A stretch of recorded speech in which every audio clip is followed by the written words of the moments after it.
ಪ್ರಮುಖವಾಗಿ ಪ್ರಥಮವಾಗಿ ಮಾನ್ಯ ಡಿ ಕೆ ಶಿವಕುಮಾರ್ ಸಾಹೇಬರಿಗೆ ಮುಖ್ಯಮಂತ್ರಿಯಾಗಿ ಪದಗ್ರಹಣ ಮಾಡ್ತಾ ಇರೋದಕ್ಕೆ ಅವ್ರ ಶುಭಾಶಯ ಕೋರುತ್ತಾ, ಈ ದಿನ ಈ ಒಂದು ಶಿಡ್ಲಘಟ್ಟ ನಗರದಲ್ಲಿ ಎಲ್ಲ ಕಾಂಗ್ರೆಸ್ ಕಾರ್ಯಕರ್ತರಿಗೆ ಮತ್ತು ಡಿ ಕೆ ಶಿವಕುಮಾರ್ ಅಭಿಮಾನಿಗಳಿಗೆ, ಸಾರ್ವಜನಿಕರಿಗೆ ಬಿರಿಯಾನಿ ವಿತರಣೆ ಮತ್ತು ಲಡ್ಡು ವಿತರಣೆ ಕಾರ್ಯಕ್ರಮವನ್ನು ಹಮ್ಮಿಕೊಂಡಿದ್ದೇವೆ.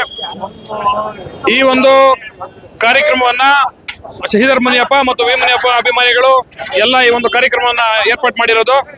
ಈ ಒಂದು ಕಾರ್ಯಕ್ರಮ ಬಹಳ ಅಚ್ಚುಕಟ್ಟಾಗಿ ಸುಸಜ್ಜಿತವಾಗಿ ನಡೀಬೇಕು ಅಂತೇಳಿ ಸುಮಾರು ಒಂದು ವಾರದಿಂದಲೇ ನಾವು ಈ ಯೋಜನೆ ರೂಪಣೆ ಮಾಡಿ, ಯಾವಾಗ ಈ ಒಂದು ಮುಖ್ಯಮಂತ್ರಿ ಸ್ಥಾನ ಕನ್ಫರ್ಮ್ ಆಯ್ತು ಅವ್ರಿಗೆ, ಆವಾಗ್ಲಿಂದನೇ ಎಲ್ಲ ರೂಪುರೇಷೆಗಳನ್ನ ಮಾಡಿಕೊಂಡು ಈ ದಿವಸ ಈ ಒಂದು ಅಚ್ಚುಕಟ್ಟಾಗಿ ಕಾರ್ಯಕ್ರಮ ನಡೀತಾ ಇದೆ. ಕಾರ್ಯಕ್ರಮದ ಜೊತೆ ಸಾಯಂಕಾಲ ಪದಗ್ರಹಣ ಆಗೋದಕ್ಕೆ LED ಸ್ಕ್ರೀನ್ ಪರದೆ ಎಲ್ಲ ಮಾಡಿದ್ದೀರಿ. LED ಸ್ಕ್ರೀನ್ ಏನಕ್ಕೆ ಮಾಡಿದೀವಿ ಅಂತಂದ್ರೆ, ಕಾರ್ಯಕರ್ತರು ಎಲ್ಲ ಹೋಗಿ ಅಲ್ಲಿ ನೋಡ್ಲಿಕ್ಕೆ ಸಾಧ್ಯ ಇಲ್ಲ, ಸ್ಥಳಾವಕಾಶದ ಕೊರತೆ ಇರೋದ್ರಿಂದ ಇಲ್ಲೇ ಎಲ್ಲಾ ಕಾರ್ಯಕರ್ತರು ಅವರ ಒಂದು ಪದಗ್ರಹಣದ ಒಂದು ವಿಡಿಯೋನ ಇಲ್ಲೇ ನೋಡ್ಲಿ ಲೈವ್ ಅಲ್ಲಿ ಅಂತೇಳಿ ಈ ಒಂದು ವ್ಯವಸ್ಥೆಯನ್ನ ಆಲ್ರೆಡಿ ಮಾಡಿದ್ದೀವಿ. ಮಧು, ಯೂತ್ ಕಾಂಗ್ರೆಸ್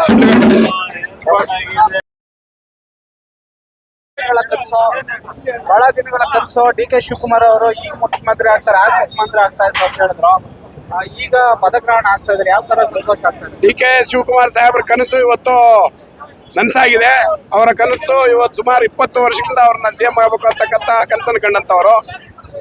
ಇವತ್ತು ಅವರ ಕನಸಿಗೆ ನನಸಾಗಿದೆ. ಇವತ್ತು ಅವರು ಪದಗ್ರಹಣವನ್ನ ಸಂಜೆ 4 ಗಂಟೆ ಪದಗ್ರಹಣ ಮಾಡ್ತಾ ಇದ್ದಾರೆ ಲೋಕಭವನದಲ್ಲಿ.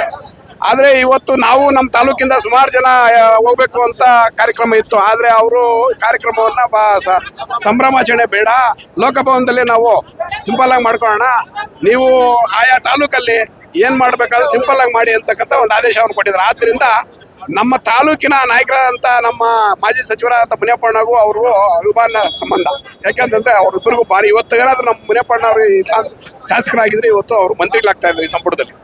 ಆದರೆ ಅದೃಷ್ಟ ನಮಗಿಲ್ಲ. ದುರಾದೃಷ್ಟ ಆದ್ರೂ ನಮಗೆ ಇವತ್ತು ಒಂದು ಸಂತೋಷ ಏನಂದ್ರೆ ನಮ್ಮ ಡಿ ಕೆ ಸಾಹೇಬ್ರು ಇವತ್ತು ಮುಖ್ಯಮಂತ್ರಿಗಳಾಗ್ತಾ ಇರೋದು ಈ ರಾಜ್ಯಕ್ಕೆ. ಅವರು ಮುಖ್ಯಮಂತ್ರಿಗಳಾಗಿ ಈ ರಾಜ್ಯಕ್ಕೆ ಒಳ್ಳೆಯ ಒಂದು ಕೆಲಸ ಕಾರ್ಯಗಳನ್ನು ಮಾಡಲಿ ಅಂತ ಹೇಳ್ತಾ, ಇವತ್ತು ಅವರ ಹೆಸರಲ್ಲಿ ಸೊಲ್ಲಾಪುರಮ್ಮ ದೇವಾಲಯದಲ್ಲಿ, ಶಿಡ್ಲಘಟ್ಟ ತಾಲೂಕು ಮಧ್ಯೆ ಬಸ್ ಸ್ಟ್ಯಾಂಡ್ ಪಕ್ಕದಲ್ಲಿ ಇರ್ತಕ್ಕಂಥ ದೇವಾಲಯದಲ್ಲಿ ಪೂಜೆಯನ್ನು ಮಾಡಿಸಿ ಸುಮಾರು ಒಂದು 10,000 ಜನಕ್ಕೆ ಊಟದ ವ್ಯವಸ್ಥೆ ಹಾಗೂ ಸಿಹಿ ಹಂಚಿಕೆ ಕಾರ್ಯಕ್ರಮವನ್ನು ಮಾಡ್ತಾ ಇದೀವಿ.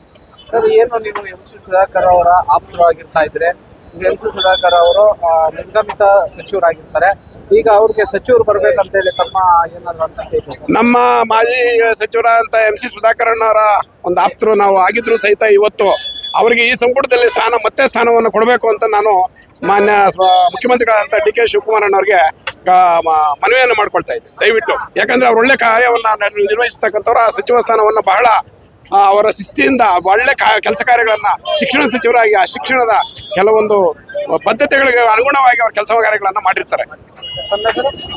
ನಮ್ಮ ಹೆಸರು ಆಂಜನೇಯ ರೆಡ್ಡಿ ಅಂತ, SFS ನಿರ್ದೇಶಕರು, ವೈವುಡ್ಸೇನಹಳ್ಳಿ.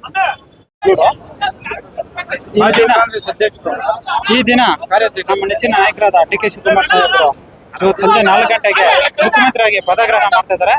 ಅದ್ರ ಸಲುವಾಗಿ ಇವತ್ತು ಸೊಲ್ಲಾಪುರ ದೇವಸ್ಥಾನದಲ್ಲಿ ಅವರ ಅಭಿಮಾನಿಗಳೆಲ್ಲ ನಾವೆಲ್ಲ ಒಟ್ಟಿಗೆ ಸೇರಿ ಇಲ್ಲಿ ಪೂಜೆ ಮಾಡಿ ಮತ್ತೆ ಸಿಹಿ ಹಂಚಿ ಬಿರಿಯಾನಿ ಹಂಚಂತ ಕಾರ್ಯಕ್ರಮ ಮಾಡಿಕೊಂಡು ಅವರು ಮುಂದಿನ ದಿನಗಳಲ್ಲಿ ಈ ರಾಜ್ಯದ ಒಳ್ಳೆ ಪ್ರಗತಿ ಕಡೆ ಕೊಂಡೊಯ್ತಾರೆ ಅನ್ನೋ ವಿಶ್ವಾಸದಲ್ಲಿ ನಮ್ಮ ಶಿಡ್ಲಘಟ್ಟದಲ್ಲಿ ಇವತ್ತು ಹಬ್ಬದ ವಾತಾವರಣ ನಿರ್ಮಾಣ ಮಾಡಿದ್ದಾರೆ.